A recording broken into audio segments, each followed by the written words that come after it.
Hey everybody, welcome to my channel, or welcome back to my channel, Chatting with Chops.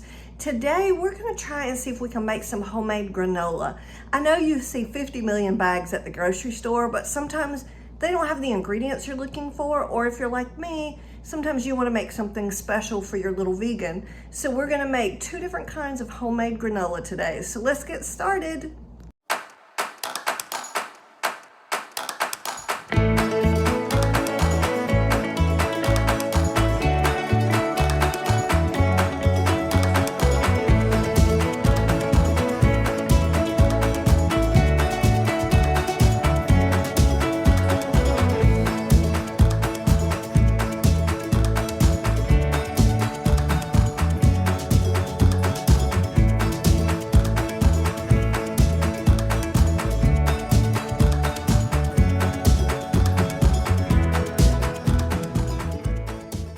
All right, so the first granola I have already made. I'm gonna show you how to make the second one, but this one I made a day or two ago, and I was just gonna show you how awesome it turned out. I'm not quite sure if y'all can see this, but what I used was some quick oats, and today we're gonna use some old-fashioned oats, and then I used pepitas, dried cranberries, a little bit of vegan chocolate, and this one is made with maple syrup, and there's some cinnamon, and a little bit of salt in there, but if you can see, that just looks awesome. So now we're gonna make the second batch, and I'll show you the differences of what they look like when we're done too. All right, so there's the first one. Trust me, making granola is super quick and super easy. So the first thing I'm gonna do is I'm going to preheat my oven to 350 degrees. All right, and then we're gonna lay some parchment paper down on our cookie sheet, so we're ready for that. And then in a large bowl, we want to take our oats. And again, the granola I just showed you, I used quick oats, so the oats are all broken up, but this one is old-fashioned oats. So you see, I was going to see if you can see it a little bit better, those oats are all nice and solid. So we'll see what the differences are. So we're going to put 2 cups of rolled oats, and I have half to this recipe because I'm just feeding one little vegan. And you can double it, and you also can freeze granola, so that works out really great too, but I just don't want to fill her pantry with nothing but granola. All right, and then we're gonna put you can put nuts or seeds. As you saw in the previous one, I put pepitas. She really likes peanuts, so I put a little bit of peanuts, and you see I've chopped them up so they're nice and small. I'm gonna put those in there.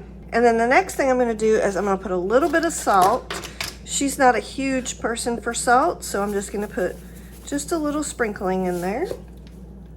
And we want a half a teaspoon of cinnamon. Okay, and I'm just putting one heaping half a teaspoon. So we got that in there.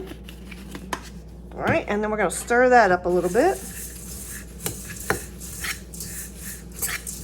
You always wanna make sure that your dry ingredients is stirred up real well. You don't want to get one big clump of cinnamon on one spot of your granola and then it's not anywhere else. All right, and then the next thing we're going to do is we're going to put in our wet ingredients. Again, granola is super versatile. You can use lots of different things. I mean, what you want on top of your yogurt or on top of your ice cream is kind of up to you. So I'm kind of tailoring this recipe for her. They do say you can use 1/4 cup of coconut oil or olive oil. Well, my little vegan is not a huge fan of coconuts, so we don't normally use coconut oil with her. So I'm gonna put 1/4 cup of olive oil, and then we're gonna put 1/4 cup of honey. Now, you can use maple syrup, and I did use that on the prior recipe, but I'm gonna use honey on this one. I just want to give her some variety. Okay. Ooh, that came out quick. All right, now we're gonna put that in there. Oh, that looks lovely. That worked out really well too. Having that olive oil in there beforehand made that come out quickly. All right, and then the last wet ingredient we're gonna add is our vanilla bean paste. And it's asking for 1 teaspoon of vanilla bean paste. And I'm usually pretty healthy with my servings of vanilla bean paste just because I like it so much. All right, now we want to stir that up real good. We just want to make sure that all of our oats are covered with all that nice wetness. And we save these until after the granola has been baked. So we're going to take our cookie sheet, and I'm recycling a piece of parchment paper that I used when I made the other batch. You would not want to do this if you were using any ingredients that someone was going to be allergic to, one batch versus another, because like the pepita dust and such as that would be on here, and you'd want to use fresh supplies. I'm just going to drop that on there. Okay, and then I'm just going to spread this out as evenly as possible because we want to get our granola nice and golden brown. We're going to put this in the oven at 375 degrees, and we're going to cook it for about 20 to 24 minutes, depending on what your oven is like. We want to, check on it and see if it's nice and golden brown, and if it's starting to kind of stick together, that's a good sign, okay? All right, so we've cooked it for about 12 minutes, and so we're just going to give it a little gentle stir, make sure that anybody that might be on the bottom gets around on the top, and then we're just going to layer it back out and put it back in the refrigerator. We're going to put it back on the stove and let it cook for about 12 more minutes, okay?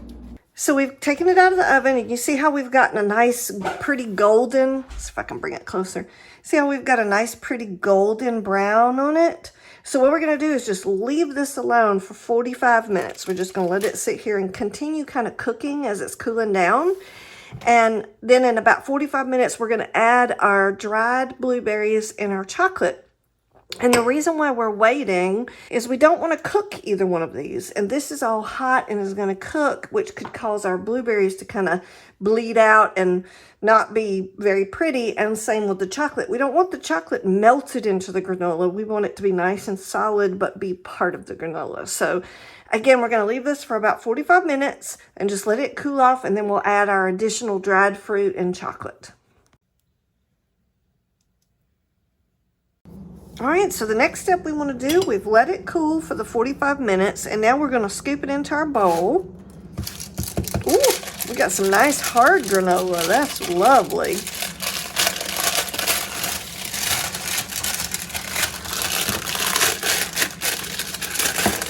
And actually, this might work out even better. It's probably that honey that's causing it to be.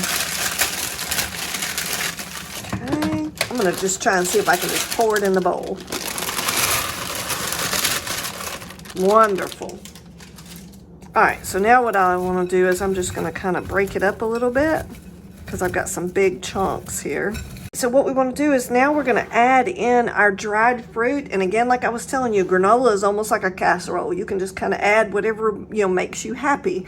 So I have 2/3 of a cup of dried fruit here, and I decided to use dried blueberries, and I've broke them up a little bit just so that they're not huge chunks. I'm just going to pour that in. And you can, if you don't like your hands to be sticky, because of the honey is a little bit sticky. This other one that I used, maple syrup, for some reason it is not as sticky. So I'm just mixing that fruit up with a spoon. You can do it with your hands as long as you got some nice, good, clean hands. All right, and then I'm gonna put in my chocolate. And I'm using about 1/2 cup of chocolate chips. You can use whatever kind of chocolate you want to, but do keep in mind I am making this recipe vegan, so I have vegan chocolate that I'm using. So I'm just gonna pour that in there. Oh, that looks fantastic. All right, so we have the 2 different kinds of granola here. Okay, so you see my previous one, I used quick cooking oats, which the oats are just a whole lot smaller. I'm gonna try and see if I can bring it closer so you guys can see. I don't know if you can see the oats are just a lot smaller than they are on this. So to me, this larger oats might be a little bit of a heartier granola for you. This would do really well if you wanted to make this into bars if you shape these into bars, and you could use this when you're hiking and such. Again, I made them to go over like ice cream and yogurt and kind of as a breakfast snack almost. But this is the first one. Again, I used the quick oats. I have pepitas, dried cranberries, and a little bit of vegan chocolate in here. And I used maple syrup and cinnamon to season it. And then the one that we made together today has the large old-fashioned oats that I used. Also using honey and cinnamon in this one, and we used peanuts for our seed or nut, and then I put dried cranberries and vegan chocolate in this one. Again, do keep in mind, granola is one of those things where you can just kind of make it as you see fit, put in what you want or what you would like to have over your yogurt in the morning. And so I hope y'all like this video. Please like and subscribe, and I will catch y'all on the next bake.